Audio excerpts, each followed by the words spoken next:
Thank you. Thank you, Changappa, for the wonderful presentation.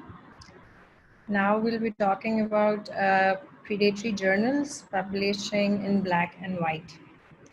So, as we all know, publication and academia can be an endless chase at times if you're trying to touch the horizon, which can be a never-ending game.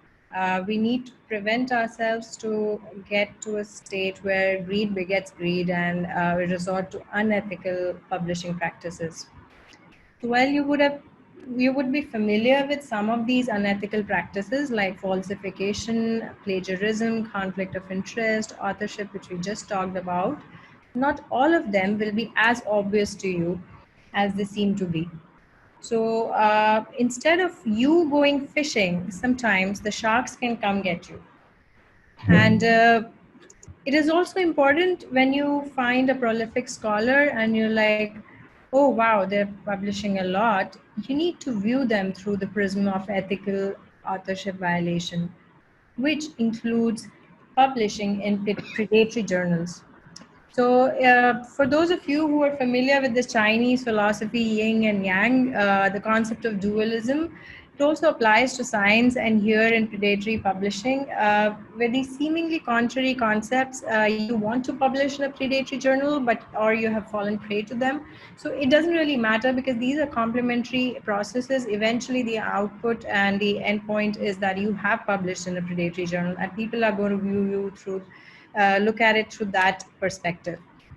So let me take you back a few years to this experience of ours where we had this young boy report to us who presented with high-grade fever, basically pyrexia of unknown origin, which went undiagnosed for months until we conducted a PET scan, and all his vessels lit up. So this was a case of Cabils List arthritis, which the fact that it did not improve with any therapy is another story, which we'll keep for another day. But we basically drafted a case report because of its unusual nature and set out on our search for an appropriate journal. And Professor Paul Bacon, late Professor Bacon, is a pioneer in vasculitis research, and he was visiting our center in Lucknow, and he found this case really interesting and asked me to draft it. So he, because of his eminence and expertise in the field, he had described various kinds of vasculitis and also various kinds of scoring systems. So he had been requested. He was also on the edit board of the inaugural issue of this journal called the Annals of Clinical Case Reports, which sounded like one of the journals from the Annals series. And he was requested to submit a manuscript, and he suggested maybe we could send it there. And we were like, yes, why not? So the first red flag came up when he said that the author instructions are remarkably minimal and they're available online, and I'm sending them to you. But the real surprise came in when they said that your manuscript is accepted for publication and we need to shell out $1,800 US. So this was the receipt we got, and which was Remedy Publications, made us wonder if it's a remedy to all maladies. Uh, so, despite our refusal and repeated requests to withdraw this article, typically as a predatory journal does, this article was online within 1 week. And probably our emails were sold as well. Till date, I get so many invitations from predatory journals, which can be challenging to handle at times. So, it may be easy and it may be alluring to go towards a predatory journal where publishing a credible journal is like a series of short sprints or a relay where the first author is at this end as well as the other end, and it gets tired in this never-ending process, while a predatory journal is pretty much like walking down is cakewalk or just walking down the red carpet, because they solicit manuscripts through email, they ensure speedy publication, and but the description of manuscript handling is usually not very clear. And in our case, 2 red flags were present, which we failed to identify, although they did not ensure speedy publication. So some of the features which can help you identify predatory journals is they do not have a Web of Science impact factor or a SCImago journal ranking. Oftentimes they can have unprofessional websites with dead links and grammatical errors. They often use generic email accounts like Gmail, Yahoo, Hotmail, or any of those rather than a formal journal ID, and they do not have a clear policy on copyright licensing, open access, or retraction. Sometimes they can charge either unusually high or unusually low processing charges, and they do not use permanent identifiers like DOI or ISSN. So it's not sacrosanct that each of the predatory journal would have all of these, but you need to be on the lookout for any of these, and it can be a permutation and combination of various factors.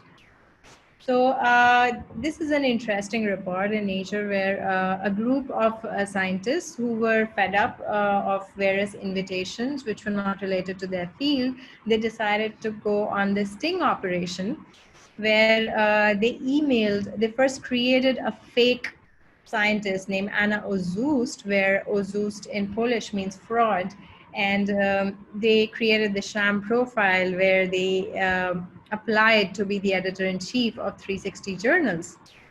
And in this interesting sting operation, 48 journals accepted. So let's look at Anna's profile. It had fake scientific degrees, spoof book chapters. The academic interests listed were the theory of science and sport, cognitive sciences, which everyone may be interested in, methodological basis of social sciences, and there were fake profiles in academia, Twitter, and Google Plus, which is no more. So this is an old paper.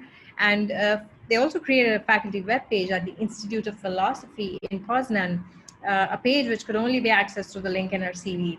So the profile was, needless to say, dismally inadequate for a role as an editor, and she actually did not have even a single index publication. She had never been a reviewer, never been cited, which is the most important marker, and the books and chapters were not searchable on any reputed engine.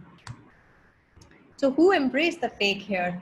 As you can see, we come down to three kinds of journals: predatory, titles on the directory of open access journals, and titles indexed with the journal citation report. So these are databases which list journals, and predatory titles can be identified from a list known as Cabils List, which we will talk about in a minute.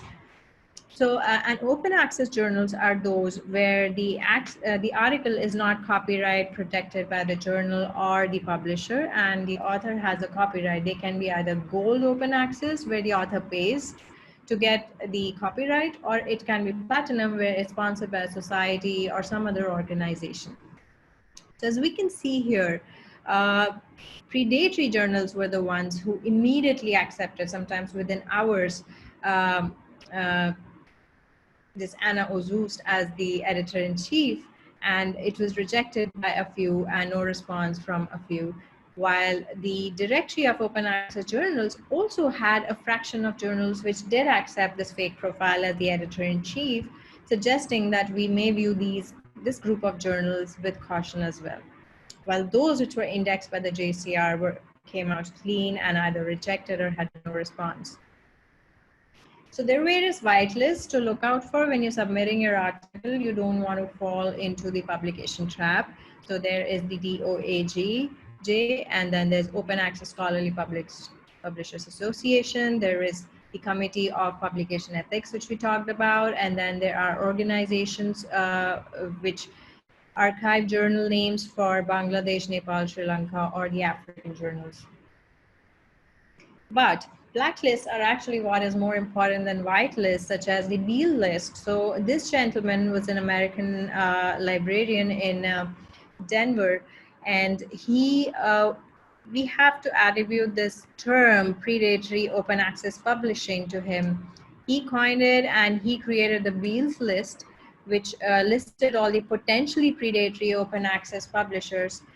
So he also criticized the open access publishing movement and wrote a blog on it, and described the gold model and said that the gold and the platinum model are both prone to abuse. So he said that same editorial board for more than one journal. So these predatory journals can often flock together like sisters in crime, and there can be two or more journals which are of very obscure nature with different kind of topics listed, which with no geographical diversity among the editorial board members. The publisher may not have policies or practices for digital preservation. Copyright may not be mentioned. Sometimes the PDFs are logged. So once they're published, it may be hard to check them for plagiarism. And the name of the journal may be incongruent with the journal's mission, and there may be false indexing claim, which you can always cross-check in one of the repositories. So unfortunately, at some point, due to his criticism for the Frontiers group of journals, which is the open access journal, which is a strong lobby, he was sued by some of the journals because they thought they had finally crossed the line by assaulting the gold open access model altogether. Well, some of them are clean. He was sued by the Omics Group in Hyderabad due to poor transparencies, and also it was very challenging to get off the list once they were there. So, but all is well that ends well. So Beale was eventually hired by Cabell, and now he looks after the Cabils List, which is a paid list, and subscribers can get access to both black and white lists, and it is reviewed quarterly and 60 indicators, which are verified by a group of personnel.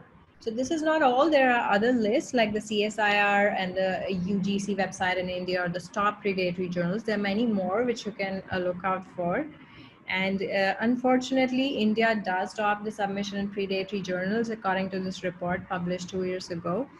And that's why the UGC has released a list of recommended journals to counter predators. And it's always good to check if the journal you're targeting is out there on this list or not, because you don't want to be publishing in a predatory journal. Identifying a predatory journal, once again, emphasizing that the subject may cover various interfaces. The editorial board members may not be traceable or may be unrelated to the field. There may be grammatical or spelling errors on the website. There may be distorted images. On the website, it looks unprofessional generally. I've oftentimes seen some blingy websites which have like a WhatsApp icon and the phone number given out, which is definitely predatory.